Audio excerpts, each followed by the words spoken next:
We're going out to pick up a family off of a sailboat. They had got caught in a storm that was kind of unforecasted. Their sails were torn, their engine was seized.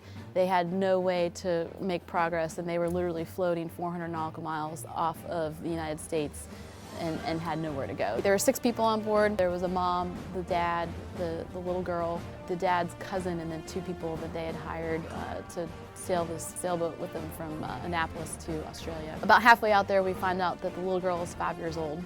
And so we're on scene, we're ready to do our first hoist. We've put the rescue swimmer in the water, and the rescue swimmer is just bobbing up and down in these waves. It was absolutely the most intense thing that I've ever done in my life. And watching that little girl jump off the back of the sailboat into the arms of the rescue swimmer is something that I will never forget in my whole entire life. She got in the water, she was fine. The mother seemed very calm, so we ended up putting her in the water too. We hoisted them up in the basket, we had them in the helicopter, and we had to pick the rescue swimmer up and reposition him. I'll never forget, I turned around and looked in the back of the helicopter just to kind of wave and put them at ease. And the little girl had this smile on her face like she had just ridden a roller coaster at Walt Disney World. Had no idea what was happening to her. I mean, she was having the time of her life. And that calmed me down a little bit. Like, okay, everybody's fine. We were able to hoist the other 4 people, and we got to Bermuda that night. It was an incredible experience. So everyone took their most valued possessions off of the sailboat. She took 5 stuffed animals in a plastic bag. I had my dry suit tied around my waist when we landed in Bermuda.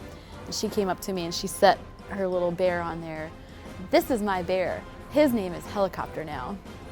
And I was like, that's fantastic. The other coolest part of that story was we're in the bar that night. The family was staying at the same hotel as us.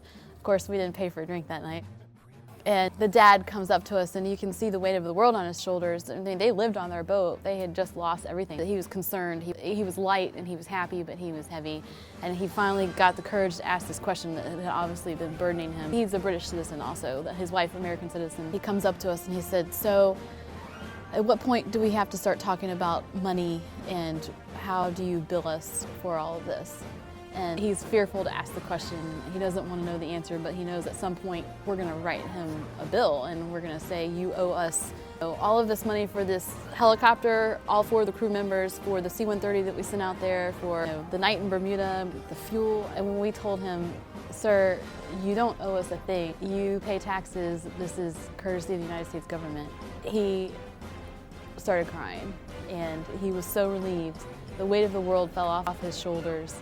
And he just gave us huge hugs. I mean, he had no idea. Knowing that he honestly thought that he was going to have to write a check for all of it, and telling him he didn't have to, and that it was completely paid for, was incredible.